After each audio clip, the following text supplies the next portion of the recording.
If you're a staff nurse right now and you feel like you're doing more and more every month, more patients, more charting, more responsibility, while your pay basically stays the same, this video is your roadmap because burnout isn't just part of nursing.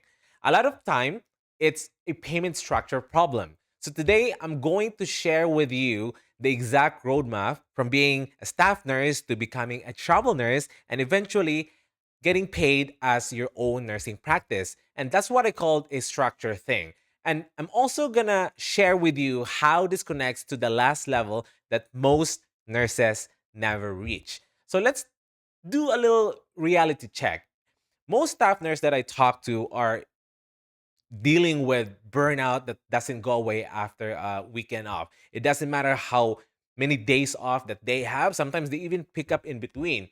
They're usually dealing with unbalanced nurse to patient ratios, and they're dealing with a heavy workload, meds, admission, discharges, charting, families, and codes and everything. You name it all. And they are dealing with not enough support, most of the time, short staffing, constant turnover, and kind of like do more with less.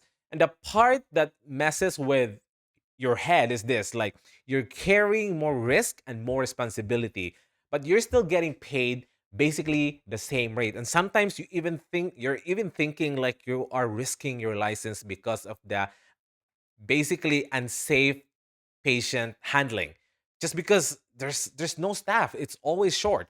So you start thinking, maybe I just need a different unit, maybe I'm not cut out for this.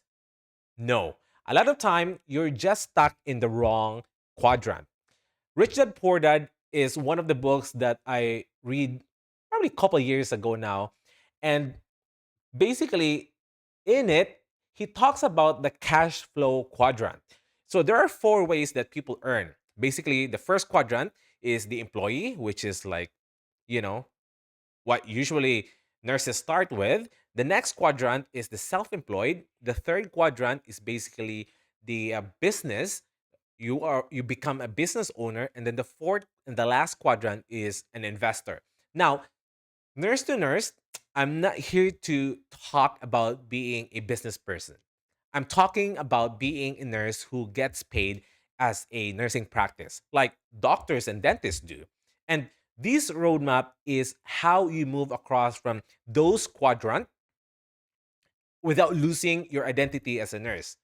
Here's my story. I'm going to share with you a little bit of my story so that you can get a little bit of context of why I'm talking about all this stuff and why I'm so passionate about this.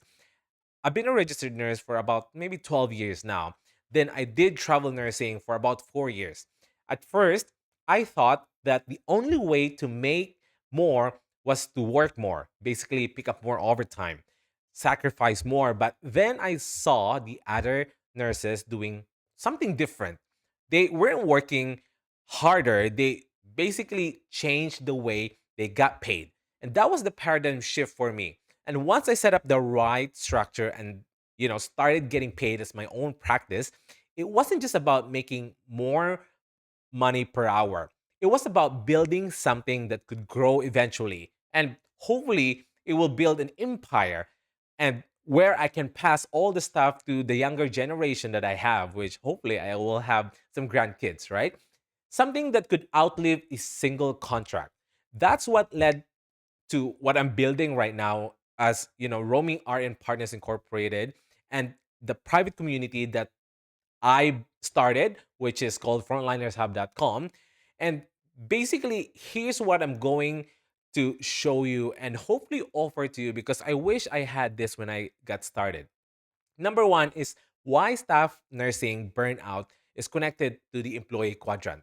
Number two is the travel nurse trap that keeps you stuck in self employed. And number three is the step by step roadmap to get your first contract as a nursing practice. And basically, now you are in a third quadrant. That structure thing is basically kind of like the holy grail of our nursing practice. And number four is basically being able to invest whatever you make for that year. And that level creates real freedom. Okay. Quadrant number one is basically an employee. So if you can imagine, there's four quadrants, right? The very first upper left is the employee, or let's just put it E. As a staff nurse, you are in the employee quadrant. These are, there are pros and cons, and most of the time, the pros are like you have benefits, you have some stability, sometimes you have a predictable schedule, but the downside is brutal because your income is capped by your wage grid, and your workload can increase, without your pay increasing, and your freedom is basically limited because even if like you request days off or a vacation, you need to wait for a certain time for you to submit the vacation. And sometimes even though you don't have plans to go for a vacation in that, let's say, particular month, you are forced to submit those vacation, or else they will choose the vacation for you, and that's brutal. Like, you don't have freedom to choose whenever you want, and as long as if you have the seniority, right? And your freedom is basically limited. So when ratios get worse and support basically disappears, you feel trapped. And here's the truth: if your pay is capped but your workload isn't, burnout became becomes default, right? Quadrant number two is you become a self-employed. Now you decided to become a travel nurse. So you are basically just a high income nurse with basically the same stuff, right? You're just making a little bit more money compared to being a staff nurse. At the same time, that goes with paying more tax because you are making more, right? So you're just basically a high paying employed nurse. Then you discover travel nursing. So you move into the self employed quadrant and you can make more, no doubt, right? Especially if you know how to connect with recruiters, you know which contract to pick, you can make more. And you can choose contracts, you can move around, you can decide which city or location you want to go next. But here's the trap: if you stop working, you stop getting paid. And that's just the reality. No work, no pay. If you call in, then no pay. So a lot of travel nurses build a higher paying version of the same problem: more money, but still trading time for dollars. Travel nursing can raise your income, no doubt, but it doesn't automatically build freedom. And the bridge of all of this stuff is basically to move to the next quadrant, which is you now become a business owner. Well, you don't need to be more of like business type person, but you still stay in the same expertise as a nurse, but having a practice. So this is where most nurses never get shown the next step. The bridge is changing your payment structure so you're getting paid as a nursing practice, not being a business owner, and being a nurse with a professional practice structure. And you can do this on your next contract. If you are traveling right now, or if you are a staff nurse but thinking to go travel nursing, you can have this kind of structure on your next contract.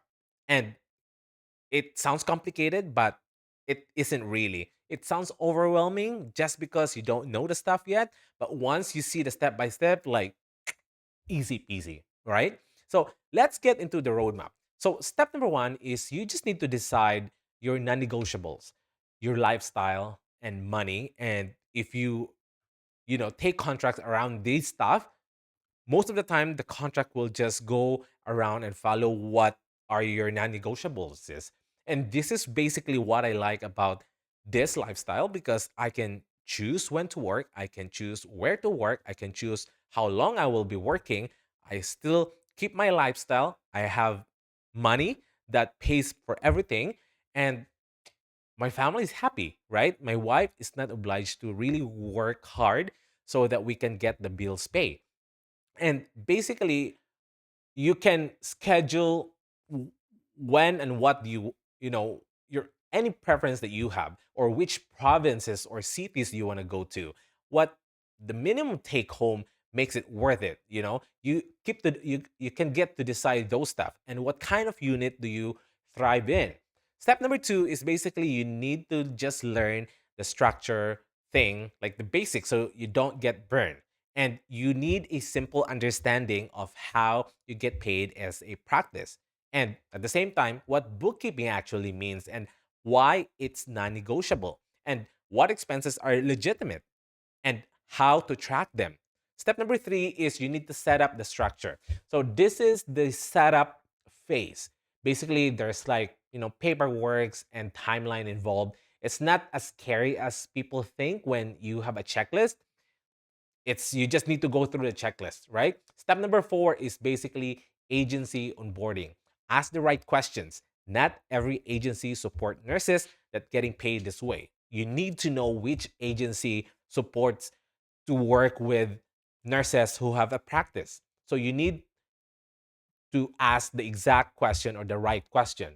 And you need to know the red flags and the negotiation language that you need to know so that you can talk to them the right way. Step number five is lock in your first contract and get paid the right way. So your goal isn't, a contract. Your goal is a contract that pays you as your nursing practice. Clean, compliant, and repeatable. Step number six is you gotta build your system so you can repeat it. Again, everything needs to be in a system so that even though you're just a one man band, you can run your own practice as smooth as you can. All you need to do is hire a couple people, maybe one, two, to the most, then you are all set. You're making more money than you can ever imagine, and you are running your own practice. So this is where you stop winging it. Bookkeeping, you just need to go with the rhythm. Tax need to be set aside, separate accounts, documentation habits. Freedom isn't a number. It's basically just a system that you can repeat. So quadrant number three is basically the business owner. So in Rich Dad Poor Dad book, business owner quadrant is where you build something that can run without you. So you can take out yourself from the equation and still that stuff is running by itself without you being involved. So for nurses, this can look like, a nursing practice that can handle contracts consistently. It can look like multiple income streams connected to your skills. You could, start selling guides. You can start selling templates. You can offer, a step-by-step guide on how to connect with agencies that work with, that you work with in the past. So these are, some of the income streams or avenues of revenues that you can do. It can look like education, mentorship, partnership, or community that isn't tied to one shift. So this is the level where you stop thinking and you kind of like always thinking like, how do I survive this month? But having a nursing practice, now you start thinking, how do I build something that grows? And then quadrant number four is basically you move to the investor side. So this is the final quadrant, investor. And this is where money starts working harder than you do. And here's the part nobody tells nurses. And I wish I knew this when I got started.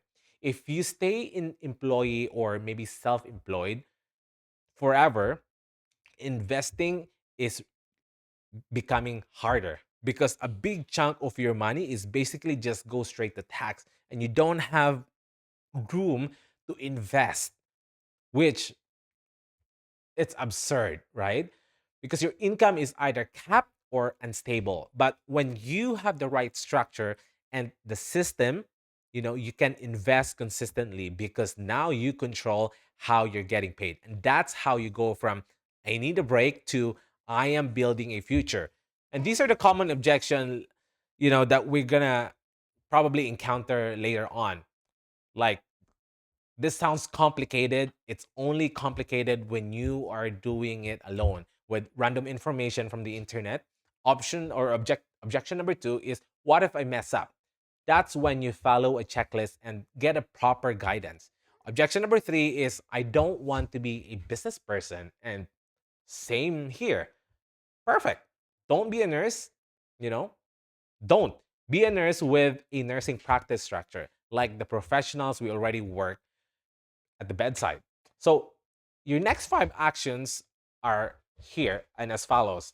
Here are your next 5 actions that you can take after watching this video. Write down what's burning you out right now. And I can probably say that there's just one more thing that keeps burning you out. Could be just the workload, or it could be your colleagues or coworker and like all the staff or the admin. But write it down. Number 2 is decide what your ideal contract life looks like. Number 3 is start a list of agencies that you want to talk to so that you can start talking and getting yourself and emerge it, and getting yourself basically in the right direction and get the information that you need. Right now, nothing really hurts because you're just asking and you're just kind of like collecting information, right? Learn the basic of the structure thing so you can ask smart questions. And number 5 is get a roadmap that you can follow step by step.